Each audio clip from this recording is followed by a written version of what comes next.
Hi students. புது பேட்ச்ல சேர வந்திருக்கிற உங்க எல்லாரையும் வரவேற்கிறதுல எனக்கு ரொம்ப ரொம்ப சந்தோஷம். முத நாள்லயே ஹிஸ்டரி, எக்கனாமிக்ஸ், பொலிட்டிக்கல் சயின்ஸ்னு உங்களை போர் அடிக்காம வித்தியாசமா ஒரு சப்ஜெக்ட கொண்டு வரணும்னு நான் ஆசைப்பட்டேன். அதுல உங்களுக்கு உற்சாகமும் உத்வேகமும் கிடைக்கும்னு நான் நம்புறேன். அதுக்காகத்தான் ஒரு ஸ்பெஷல் கெஸ்ட வரவழைச்சிருக்கோம். அவரை பத்தி ஒரு சின்ன இன்ட்ரோவை நம்ம இன்ஸ்ட்ரக்டர் பூபதி சார் கொடுப்பாரு. Thank you sir. ஹாய் ஸ்டூடெண்ட்ஸ், நீங்க எல்லாரும் பெரிய ஐபிஎஸ் ஆபீசர் ஆகணுங்கிற கனவோட இங்க வந்து சேர்ந்திருக்கீங்க. போலீஸ் டிபார்ட்மெண்ட்ல சாதிச்சிட்டு இருக்கிற ஒரு எனர்ஜெட்டிக் ஐபிஎஸ் ஆபீசரை கூட்டிட்டு வந்து உங்க முன்னாடி பேச வச்சாதான் சரியா இருக்கும்னு தோணுச்சு. அந்த அடிப்படையில தான் ஊழல் ஒழிப்புத்துறை எஸ்பி திரு சிவகுமார் சாரை இங்க கூப்பிட்டிருக்கோம். சார் ஒரு டைனமிக்கான நேர்மையான போலீஸ் ஆபீசர். கடமை தவறுறவங்களுக்கும் கரப்ட் ஆனவங்களுக்கும் இவர் பெரிய எதிரி.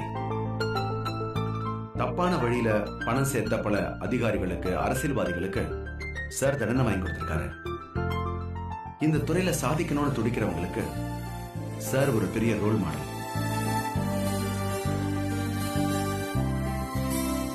சாரோட பேச்சு நிச்சயமா உங்க எல்லாருக்கும் பெரிய நம்பிக்கையை கொடுக்கும்.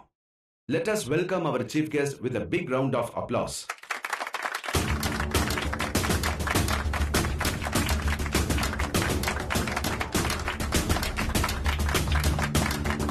ஹாய் ஃப்ரெண்ட்ஸ், உங்களை மாதிரி யங்ஸ்டர்ஸ் முன்னாடி பேசுறது எனக்கு எப்பவும் ரொம்ப பிடிக்கும். என்னுடைய எக்ஸ்பீரியன்ஸை ஷேர் பண்ணிக்கிற அதே சமயம் உங்ககிட்ட இருந்து புது உற்சாகமும் எனர்ஜியும் எனக்கும் கிடைக்கும். ஒரு விஷயத்த நீங்க பாக்குற பார்வையே புதுசா இருக்கும். அந்த அப்ரோச்ச நானும் கத்துக்குவேன். ஒரு வகையில எனக்கும் இது லேர்னிங் ப்ராசஸ் தான்.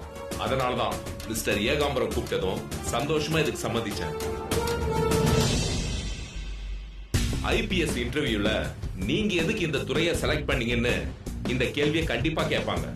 சொசைட்டிக்கு ஏதோ ஒரு வகையில சர்வீஸ் பண்ணணும்னு பல பேர் இந்த பதில தான் சொல்லுவாங்க. இந்த யூனிஃபார்ம் கிடைக்கிற த்ரில்லுக்கும் அதிகாரத்துக்கும் மயங்கி சில பேர் இதை செலக்ட் பண்ணுவாங்க. செக்யூர் கவர்மெண்ட் ஜாப் நினைச்சு சில பேர் இதுக்குள்ள வருவாங்க. அப்பா போலீஸ்ங்கிறதுனால அந்த பாரம்பரியத்தை தொடரணும்னு சில பேர் இதை டிக் பண்ணிருப்பாங்க. உங்க காரணம் எதுவா இருந்தாலும் சரி, நான் உங்களை பாராட்டியே ஆகணும். ஏன்னா you have made a toughest decision in your life.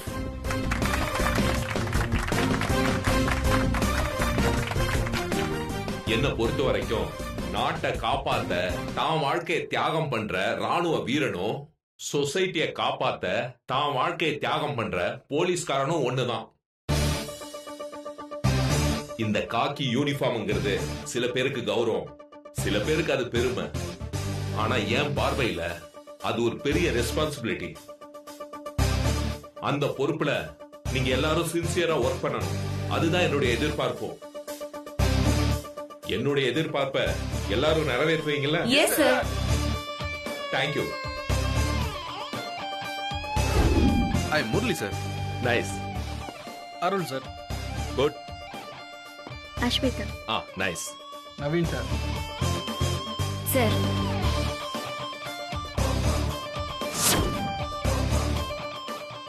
Thangamayil sir. Coaching கிளாஸ்க்கே காக்கி ஃபேட்டோட வந்திருக்கீங்க. டிபார்ட்மெண்ட்ல ஜாயின் பண்றதுல அவ்வளவு இன்வால்வ்மெண்ட் உங்களுக்கு? நான் குகை போலீஸ் ஸ்டேஷன்ல கான்ஸ்டபிளா இருக்கேன் சார். அங்க வேலை செஞ்சுக்கிட்டே இங்க படிக்கிறீங்களா? ஆமா சார். ஒரு பெரிய ஐபிஎஸ் ஆபீசர் ஆகணும்ன்றதுதான் சின்ன வயசுல இருந்து என்னோட கனவு சார். குடும்பத்துக்காக வேலைக்கு போக வேண்டிய சூழ்நிலை. வேற ஏதோ வேலைக்கு போறதை விட நம்ம டிபார்ட்மெண்ட்லயே சேர்ந்துடலாம்னு தான் எக்ஸாம் எழுதி கான்ஸ்டபிள் வேலைக்கு வந்தேன் சார். வெரி குட்மா. உங்க பேர் என்ன சொன்னீங்க? தங்கமயில் சார். தங்கமயில். கான்ஸ்டபிளா சேர்றவங்களோட உயர்ந்தபட்ச ஆசையே இன்ஸ்பெக்டர் ஆகிறதா தான் இருக்கும். ஆனா பல பேரு சப் இன்ஸ்பெக்டர் கூட ஆகாமலே ரிட்டையர் ஆயிடுறாங்க. ஆனா நீங்க தரையில நின்னுக்கிட்டு வானத்துல பறக்கிற முயற்சியில ஈடுபட்டு இருக்கீங்க. மனசுல பெரிய லட்சியம் இருந்தாலும் கான்ஸ்டபிளா வேலை செய்யறத கௌரவ குறைச்சல நினைக்காம அடிமட்ட லெவல்ல வேலை செஞ்சாலும் மனசு சோர்ந்து போகாம உங்க கனவை மறக்காம அதை அடையறதுக்காக ரொம்ப கஷ்டப்படுறீங்க. நீங்க ஜெயிச்சீங்கன்னா உங்களை மாதிரி இருக்கிற நிறைய பொண்ணுங்களுக்கு நீங்க இன்ஸ்பிரேஷனா இருப்பீங்க. உங்க லட்சியத்துல நீங்க கண்டிப்பா ஜெயிப்பீங்கம்மா. ரொம்ப நன்றி சார். இந்த லேர்னிங் விஷயமா உங்களுக்கு என்ன ஹெல்ப் வேணும்னாலும் என்கிட்ட கேளுங்க. அதுக்கு தேவையான எல்லா புக்ஸும் நான் உங்களுக்கு அனுப்பி வைக்கிறேன். ஓகே? கண்டிப்பா சார். தங்கமயில் சார், அடுத்த தடவை நான் உங்களை மீட் பண்ணும்போது ஒரு பெரிய ஐபிஎஸ் ஆபீசரா தான் பார்க்கணும். ஓகே? கண்டிப்பா sir. Best of luck. Thank you sir. Welcome.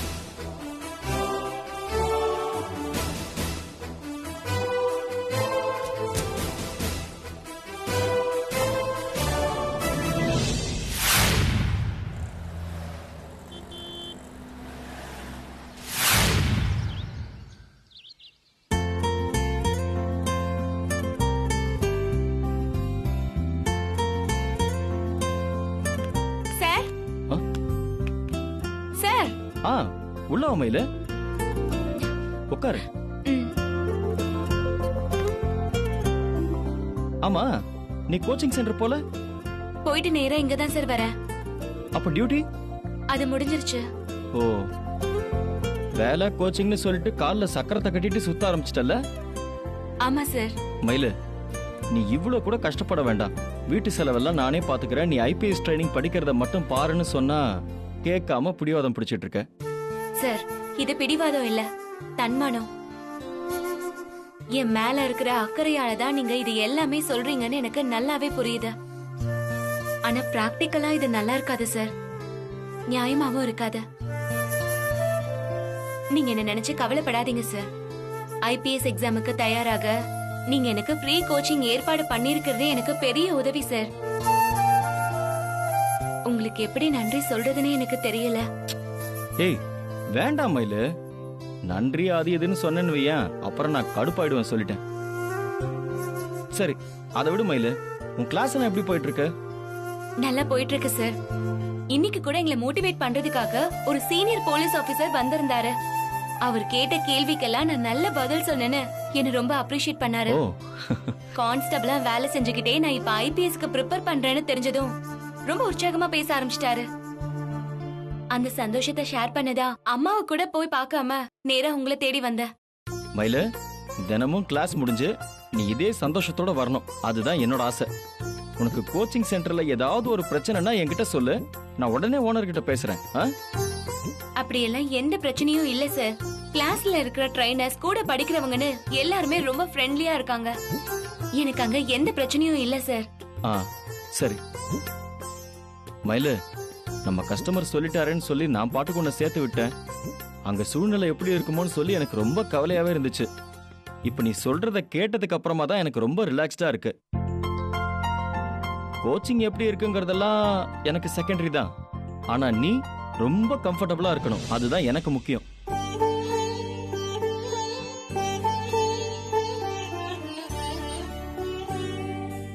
ஏய் மயிலு, என்னாச்சு? ஐபிஎஸ் ஆகணும்ன்ற கனவை விதைச்சது எங்க அம்மா தான். ஆனா அது நினைவாகிறதுக்கு எல்லா வகையிலயுமே எனக்கு சப்போர்ட்டா இருக்கிறது நீங்க தான் சார். ஆரம்பத்துல இருந்தே நீங்க தான் எனக்கு ஸ்பான்சர் பண்ணீங்க.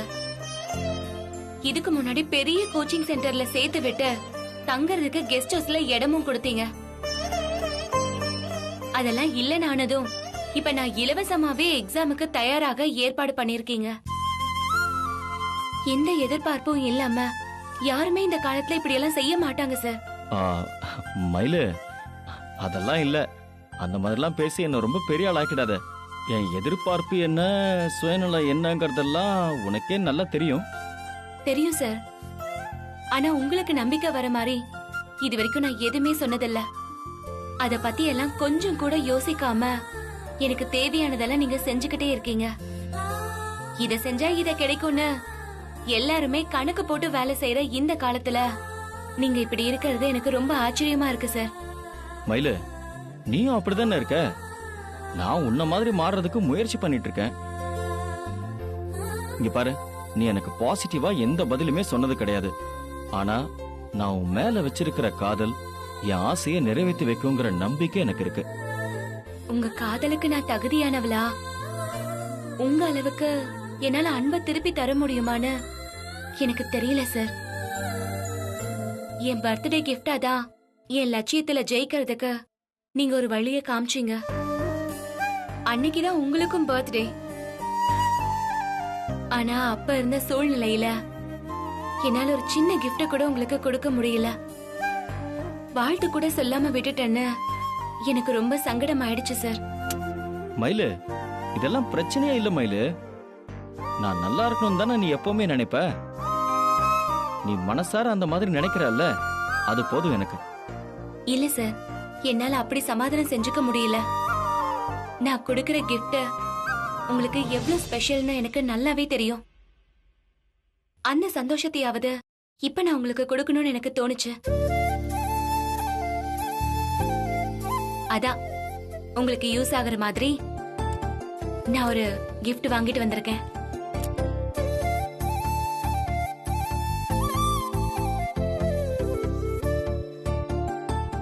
மயிலு, எதுக்கு மயிலு இதெல்லாம்?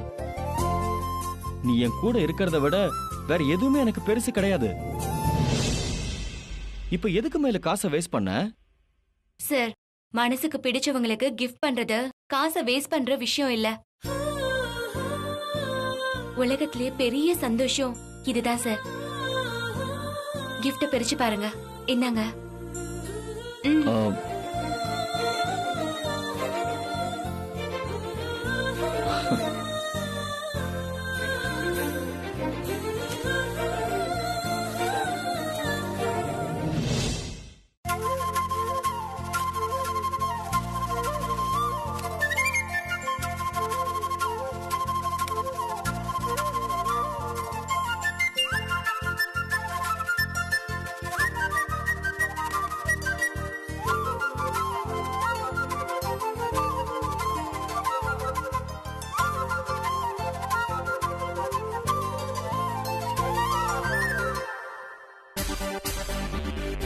பிடிச்சிருக்கா சார்? சூப்பரா இருக்கு மயிலு. ஆ, ஆனா விலை கொஞ்சம் அதிகமா இருக்கும் போல இருக்கு மயிலு. சார், gift கொடுத்தா வாங்கிக்கணும். ரேட் பத்தி எல்லாம் ஆராய்ச்சி பண்ணக்கூடாது. எதிர்ல வர வண்டியோட லைட் உங்களை டிஸ்டர்ப் பண்ணக்கூடாது. அதுக்கேத்த ப்ரொடக்ஷன் இருக்கிற மாதிரி கேட்டு வாங்கிட்டு வந்திருக்கேன் சார். அதுக்காக கொஞ்சம் எக்ஸ்ட்ரா அமௌண்ட் ஆச்சுதான். ஆனா நீங்க சேஃபா போவீங்கல்ல, அதுதான் எனக்கு வேணும். ரொம்ப தேங்க்ஸ் மயிலு. இத என் மேல இவ்ளோ அக்கறையா கொடுக்கற அப்படின்னா இதையே நான் உன் காதல் பரிசா எடுத்துக்கலாம்ல? நான் இத பர்த்டே கிஃப்டா தான் கொடுத்தேன் சார். இத எப்படி எடுத்துக்கிறீங்கன்றது உங்களோட இஷ்டம்.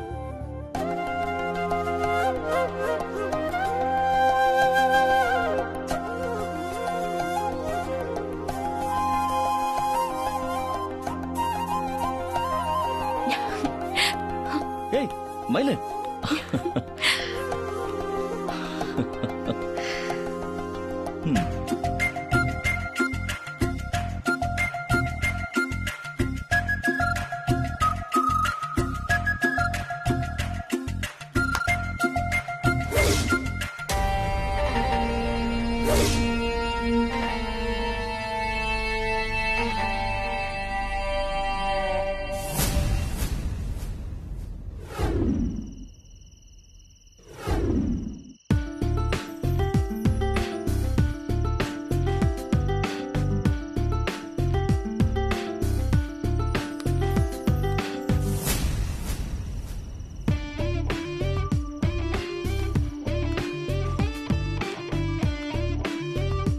மாமா, இங்க என்ன பண்ணிட்டு இருக்கீங்க?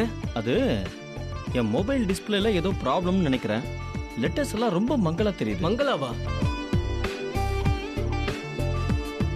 மாமா, ப்ராப்ளம் டிஸ்பிளேல இல்ல, நீங்க போட்டிருக்க கூலிங் கிளாஸ்ல தான் இருக்கு. அத முதல்ல கழட்டு. ஏய், வேண்டாம் வேண்டாம் வேண்டாம் வேண்டாம். Don't touch. இந்த நாள் முடிகிற வரைக்கும் நான் இத கழட்டுறதா இல்ல. ஏன் மாமா, கூழ் ஊத்துற வேண்டுதல்லாம் கேள்விப்பட்டிருக்கேன். கூலிங் கிளாஸோட இருப்பேன்னு சொல்றது புது வேண்டுதலா இருக்கே. இது வேண்டுதல் இல்ல வெற்றி, சந்தோஷம். சந்தோஷமா?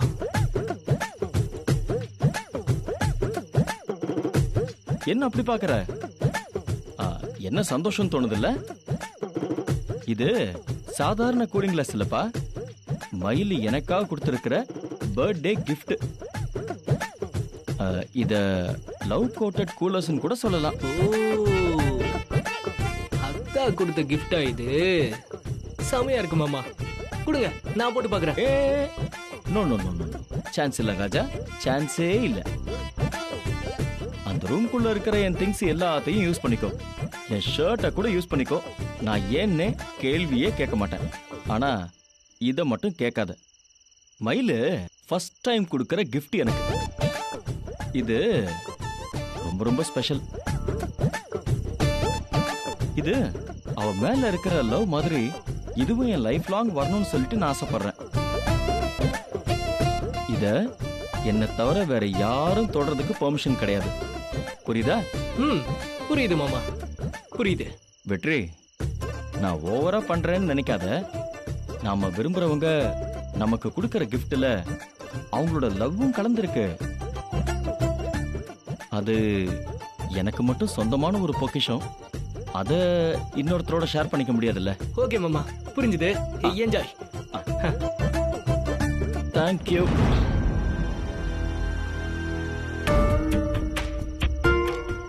அவ கொடுத்த கூலிங் கிளாஸ தொட கூட விட மாட்டியா? இருடி இரு, அதை நான் துண்டு துண்டா உடைச்சு காட்டுறேன். அந்த கூலிங் கிளாஸ் மட்டும் இல்ல, உங்களோட காதலையும் தான்.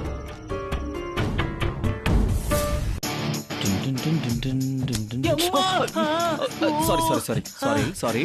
எப்பயாச்சும் கொஞ்சம் கண்ணாடியை கழட்டலாமே. சாரி கேட்டல, அதோட ஓவர். இது ஓவரோ ஓவரு. ஆமா, லைட் யார் ஆஃப் பண்ணுவா? ஆல்ரெடி ஆஃப்ல தானே இருக்கு. கண்ணை திறந்து பாரு மேன். மாமா, கண்ணாடியை கழட்டிட்டு பாருங்க மாமா. அது முடியாது. ஆமா, சாரி.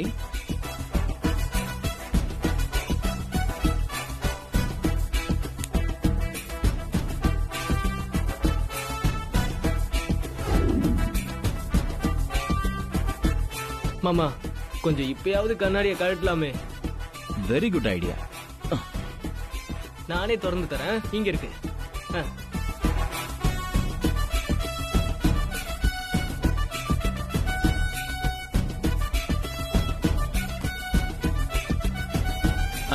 Okay, good night. கண்ணாடியை கழட்ட மாட்டேங்கிறாரு இவரு வேற.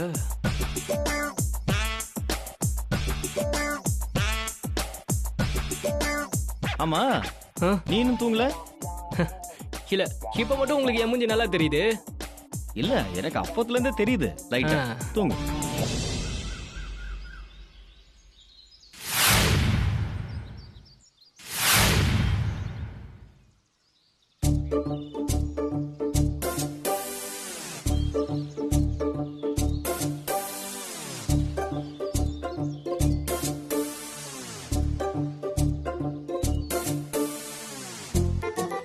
மாமா, இதெல்லாம் உங்களுக்கே டூ மச்சா தெரியல?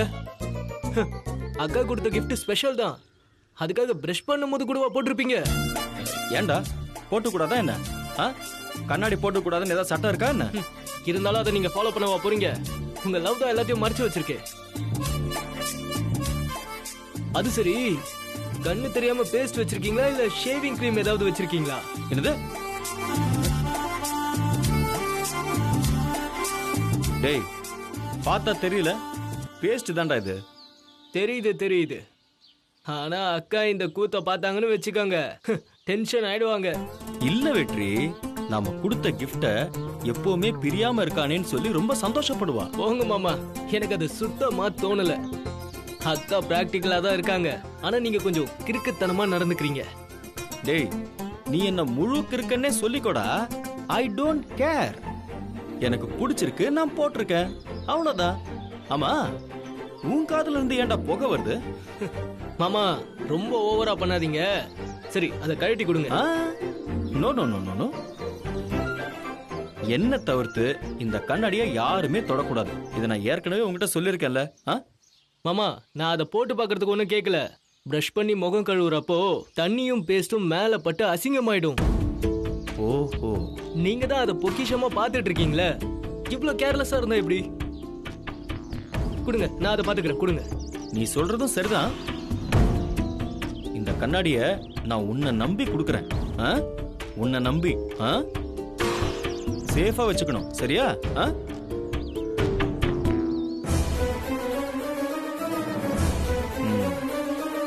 இந்தா வெற்றி, பார்த்து பத்திரமா கொண்டு போய் வச்சிரு, சரியா?